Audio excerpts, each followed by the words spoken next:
This is another video for solving rational inequalities.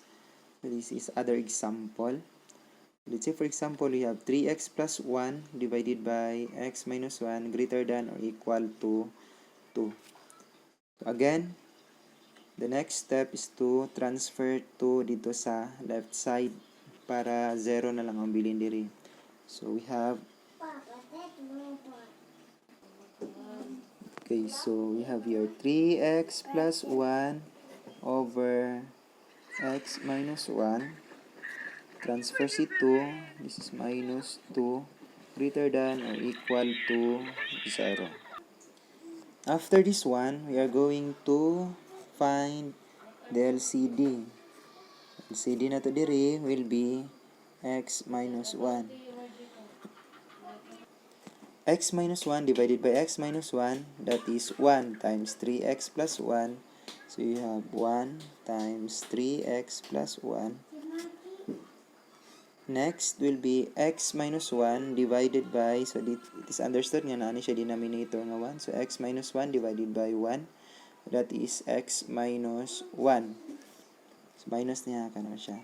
So x minus 1 divided by 1, so that is x minus 1 times 2. So we'll have 2 times x minus 1.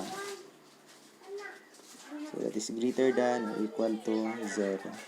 Simplify, this will be 3x plus 1 minus 2x. So negative 2 times negative 1, so that is plus 2 over x minus 1 greater than or equal to 0.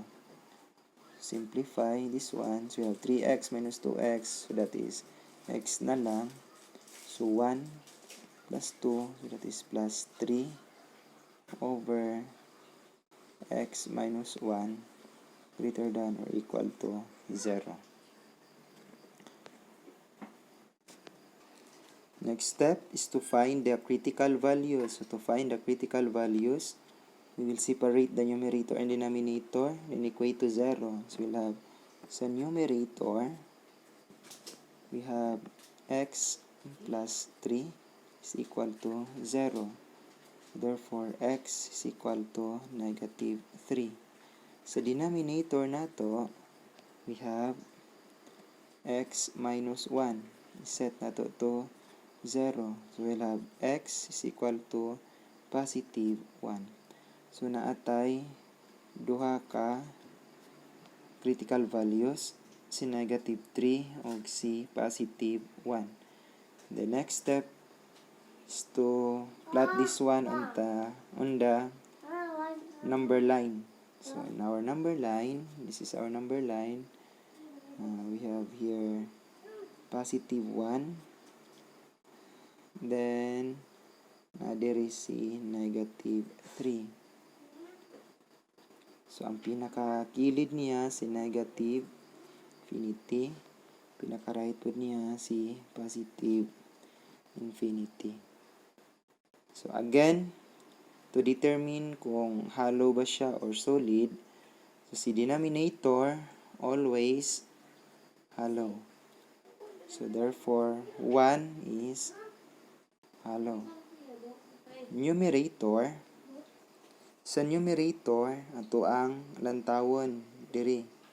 Since na ay equal to, therefore this is solid. Kung wala ning equal to diri, this is hollow. But since na ay equal to, this is solid. So in our interval notation now, so our intervals are from negative infinity to negative 3. Next, from negative 3 to positive 1. The next, from positive 1 to positive infinity.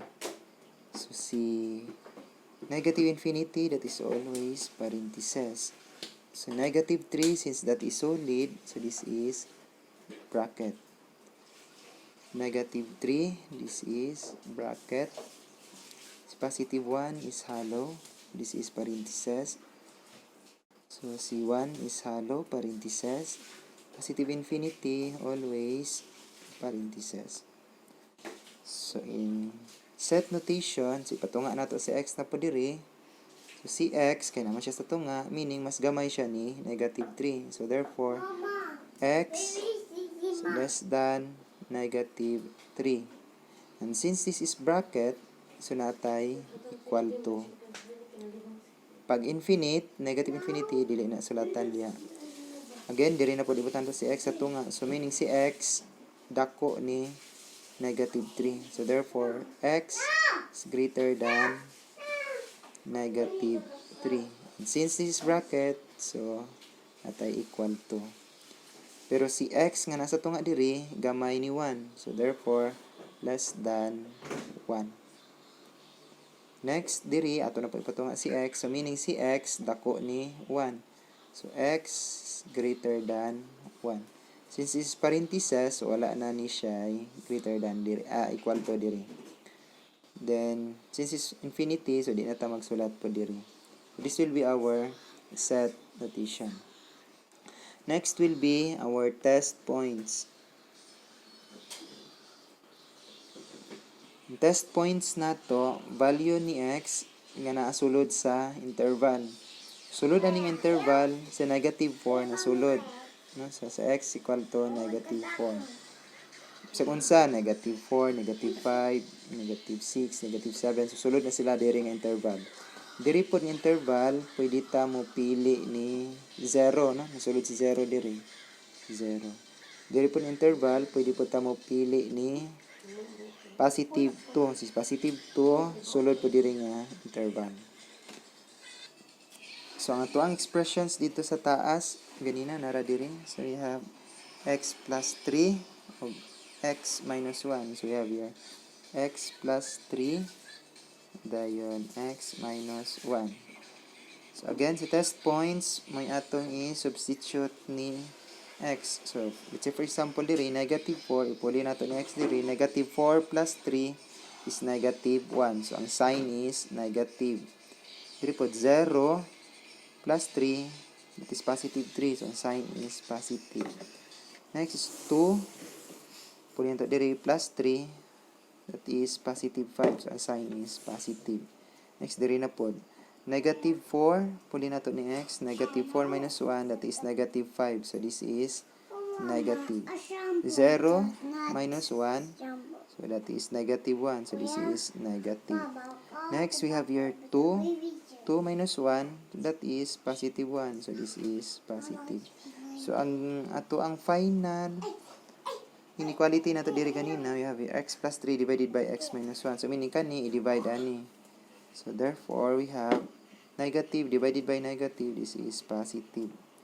Positive divided by negative. This is negative. Positive divided by positive. So, this is positive. Next, kung unsa tong palion, positive ba or negative, again, balik ta katong ganina. Kung negative, kani siya. Kung positive, kani siya nga symbol. Since this is greater than 0, meaning kung mga greater than 0, that is positive. So, atong pilion, mga positive. So, kani siya o kana. So, therefore, ato ang answer, kung interval notation, so kani siya, kani, diri, atong pilion, kani pod siya, diri, atong pilion. So, interval kana. So, ang interval notation na to, and note, so we'll have negative infinity to negative 3. Infinity to negative 3. This is parentheses. This is bracket. Apo ikaduha. 1. Dayon positive infinity. This is parentheses. This is parentheses. So, kung set notation, this is x less than or equal to negative 3. And yung isa,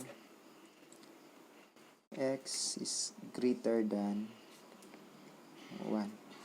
So, ang tong kung anon diri isulat, since this is combination kani og kani, so butang na nato diri og